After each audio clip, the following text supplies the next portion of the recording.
உடனடியாக நடவடிக்கை எடு. கைது செய், கைது செய். நிவாரணம் கொடு. பாதிக்கப்பட்ட செய்தியாளர் குடும்பத்திற்கு நிவாரணம் கொடு.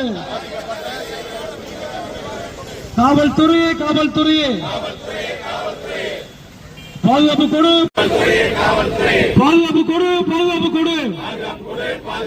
பத்திரிகையாளருக்கு பாதுகாப்பு கொடு. ஆச மாட்டோம், அஞ்ச மாட்டோம். சமூக விரோதி செயல்களுக்கு அஞ்ச மாட்டோம். பத்திரிகையாளர் கடமை செய்வோம். வாரி குண்டர்களை கண்டித்து, மணல் மாபியாக்களை கண்டித்து ஆர்ப்பாட்டம், ஆர்ப்பாட்டம். கொலைவெறி தாக்குதல், கொலைவெறி தாக்குதல். செய்தியாளர் மீது கொலைவெறி தாக்குதல். இருவர் மீதும் கொலைவெறி தாக்குதல். கண்டிக்கிறோம், கண்டிக்கிறோம். சமூக விரோதிகளை கண்டிக்கிறோம். தமிழக அரசு, தமிழக அரசு நடவடிக்கை எடு, நடவடிக்கை எடு. தமிழக அரசு, தமிழக அரசு உடனடியாக நடவடிக்கை எடு. கைது செய், குண்டர்களை கைது செய். நிவாரணம் கொடு, நிவாரணம் கொடு. பாதிக்கப்பட்ட செய்தியாளர்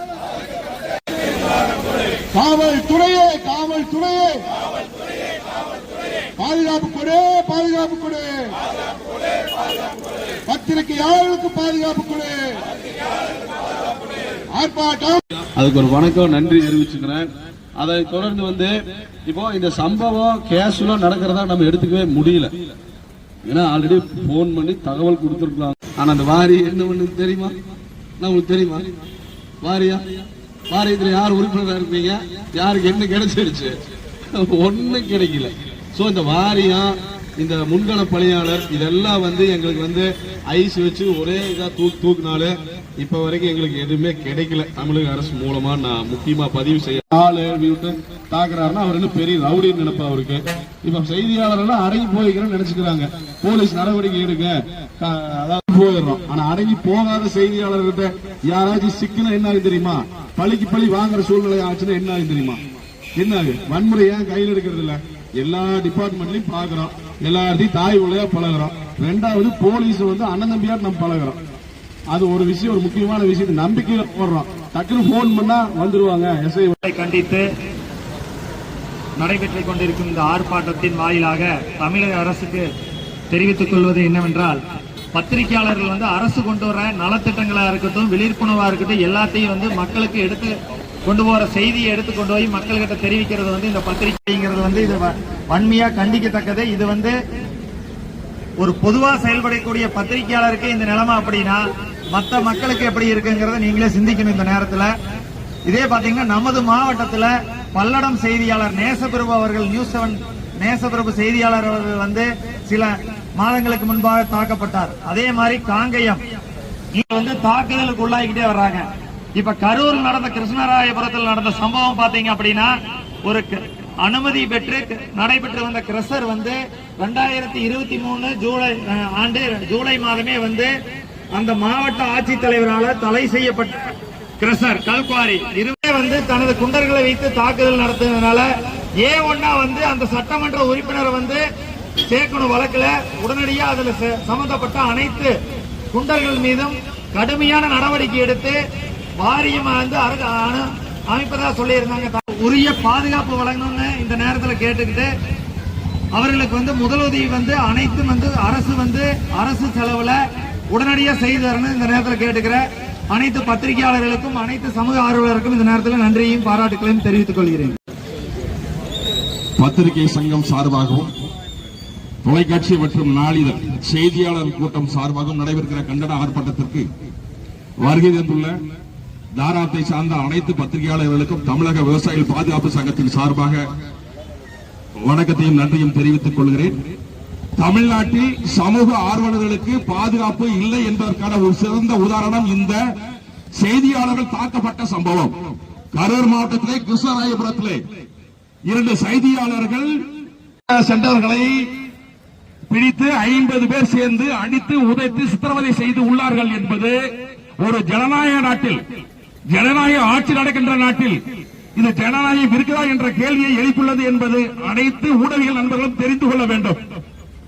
கறிக்கோழி வைக்கிற விவசாயிகளுக்கு கறிக்கோழி உயர்வு வேணும் கேட்ட ஒரு சமூக ஆர்வலர் இன்று 13 நாட்களாக, ஏன் 20 நாட்களாக வேலூர் சிறையில் அடைக்கப்பட்டுள்ளார். இதுவும் ஒரு சமூக செயல்பாடு தமிழ்நாட்டில் நடந்த மிகப்பெரிய அநீதி குற்றம். இந்த குற்றத்திற்கெல்லாம் யார் பதில் சொல்வது என்பதுதான் இன்றைய எங்களுடைய கேள்வி. செய்தியாளர்கள் தாக்கப்படுவதும், சமூக ஆர்வலர்களும் சமூக செயல்பாட்டாளர்களும் தாக்கப்படுவதும் எந்த வகையில் நியாயம் என்பதுதான் எங்களுடைய கேள்வி. நாங்கள் ஜனநாயக ரீதியிலே அறவழியிலே நாங்கள் போராட்டம் நடத்தினாலோ அல்லது அரசையோ மற்ற அதிகாரிகளையோ கேள்வி கேட்டாலோ நாங்கள் கைது செய்து சிறையில் அடைக்கப்படுவோம் என்ற ஒரு நிலையும், குண்டர்களால் தாக்கப்படுவோம் என்ற ஒரு நிலையும் இந்த தமிழ்நாட்டில் நிலவுகிறது என்றால் நான் ஓட்டு போட்டது எதற்காக? இந்த நாட்டுக்கு முக்கியமான விஷயத்தை கொண்டு சேர்க்கக்கூடிய நண்பர்கள், ஒரு அரசியல்வாதியை அறிமுகப்படுத்துறவர்களே அந்த ஊடக நண்பர்கள் தான். இப்ப என்னை யாரும் அறிமுகப்படுத்துறது இவங்கதான். இல்லைன்னு வச்சுங்க, யாரையுமே யாரும் தெரிஞ்சுக்க முடியாது. ஒரு வலைதளம் மாட்டம்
அனைவர்களுக்கும் எங்களது மனமார்ந்த நன்றியை தெரிவித்துக் கொள்கிறோம். நன்றி. திருச்சி மாவட்டம் செய்தியாளர்கள் கரூர்ல கல்குவாரி முறைகேடா நடக்குதுன்னு சொல்லிட்டு சமூக ஆர்வலர்கள் அழைத்ததின் பேர்ல அங்க செய்தி சேகரிக்க வந்திருக்காங்க. அவங்கள அங்க தொகுதி எம்எல்ஏ அந்த குவாரி நடத்திட்டு இருக்காரு.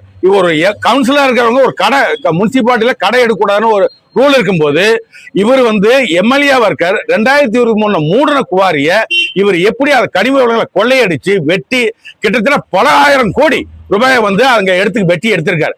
இந்த சம்பந்தமா முறைகேடு அவங்க செய்தியாளர் செய்தி எடுக்க போனதுக்கு தாக்கப்பட்டு கொலைவெறி தாக்குதல் நடத்தியிருக்காங்க.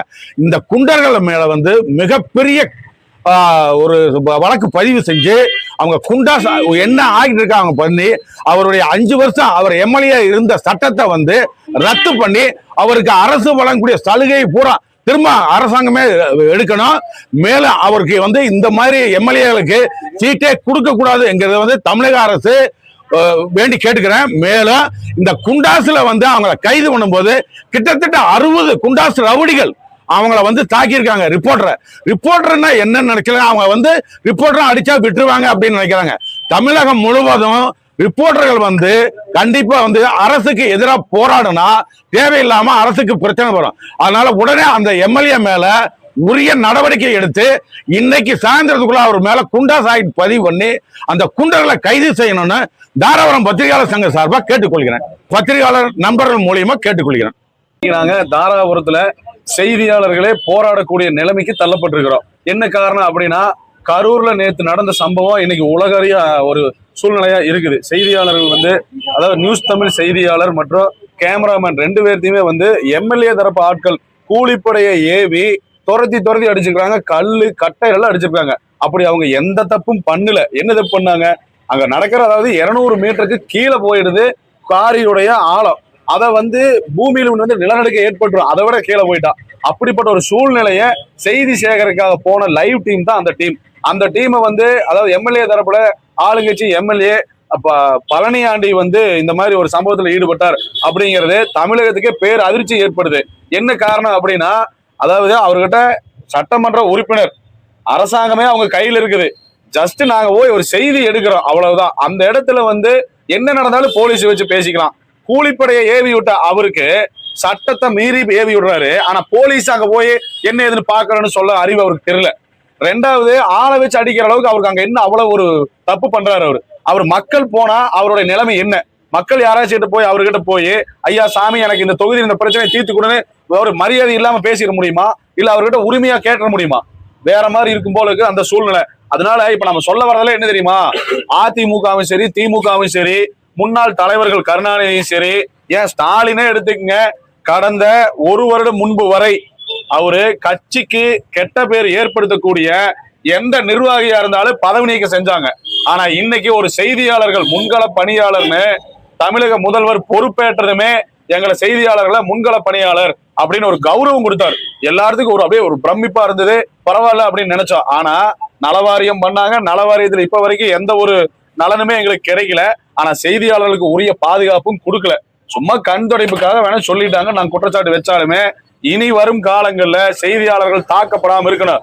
அப்படி தாக்குறதுக்கு யார் கையோகினாலுமே அப்புறம் அது எப்படி சொல்றதுன்னு தெரியல, சட்டத்தை கடுமையாக்கணும். 2வது வந்து இவரை, இந்த எம்எல்ஏவை உடனடியா பதவி நீக்க ஆட்டோமேட்டிக்கா 2 மாசத்துல அவர் போயிருவாரு. ஆனா தகுதி நீக்கமே மொத்தமா பண்ணுங்க. கட்சிக்குள்ளே வைக்காதீங்க அவரை. கட்சிக்கு வந்து திமுகவுக்கு ஒரு பெரிய களங்கத்தை ஏற்படுத்தி இருக்காரு அவரு. இன்னைக்கு தமிழ்நாட்டில் இருக்கிற செய்தியாளர்கள் அப்படியே ஷாக் ஆகிறோம், என்ன லட்சணமா இருக்குது அப்படின்னு சொல்லி. அதனால முதல்வர் மற்றும் துணை முதல்வர் இவங்க எல்லாம் கட்சிக்கு நல்ல பேர் எடுக்கணும், மக்களை சந்தோஷமா பாத்துக்கிறோம், முன்கள பணியாளர்னு நம்ம வந்து அறிவிச்சோம், அவங்களுக்கு ஒரு பிரச்சனை அப்படின்னா நீங்க வந்து இப்படி கண்டுக்காம இருக்கிறது எந்த விதத்துல நியாயம்? சோ அதனால இனிமேல் இந்த தவறு நடக்கக்கூடாது.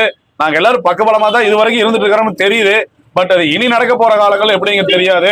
அனைவரும் இதை வந்து பிரதமர் வரைக்கும் தமிழகத்தில் நடக்கக்கூடிய சில சூழ்நிலைகளை கவனம் எடுக்கணும் அப்படிங்கிறது இங்க பத்திரிகையாளர்களுடைய கோரிக்கையா வச்சுக்கிறேன். அதே சமயம் அவருடைய மொத்தம், அதாவது வருமானம், அவருடைய வருமான வரித்துறை அவர் போய் சோதனை செய்யுங்க, அவருடைய சொத்துக்களை பறிமுதல் பண்ணுங்க, அவரை விசாரணை வளையத்துக்குள்ள கொண்டு வாங்க பார்க்கலாம் உங்களால முடிஞ்சா. தமிழக அரசு சொல்றேன். நன்றி, வணக்கம்.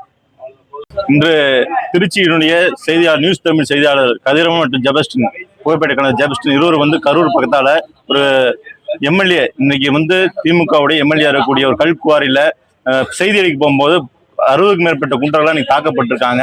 அந்த செய்தியை கண்டிச்சு, அந்த தாக்குதலை கண்டிச்சு இன்னைக்கு தாராபுரத்தில் அனைத்து பத்திரிகையாளர்களும் பாத்தீங்கன்னா இதுக்கு வந்து கண்டனம் தெரிவிச்சு, இந்த பாதிக்கப்பட்ட பத்திரிகையாளருக்கு நிவாரணம் கிடைக்க வேண்டும், அவங்களுக்கு நீதி கிடைக்க வேண்டும். இந்த மாதிரி வந்து ஒரு திமுக எம்எல்ஏ வந்து இந்த மாதிரி வந்து செய்தியாளரை தாக்குனது மிகவும் கண்டனத்துக்குரியது. இதை வந்து நாங்கள் அனைத்து பத்திரிகையாளரும் வன்மையாக கண்டிக்கிறோம். வரக்கூடிய காலங்களில் பத்திரிகையாளர்களுக்கு பாதுகாப்பு வேணும்னு சொல்லி நாங்கள் கேட்டுக்கிறோம். பத்திரிகையாளர்களுக்கு உரிய பாதுகாப்பு தரும்னு சொல்லி இந்த வாயிலாக கேட்டுக்கிறோம். நன்றி. ஜாபர் சாதிக்.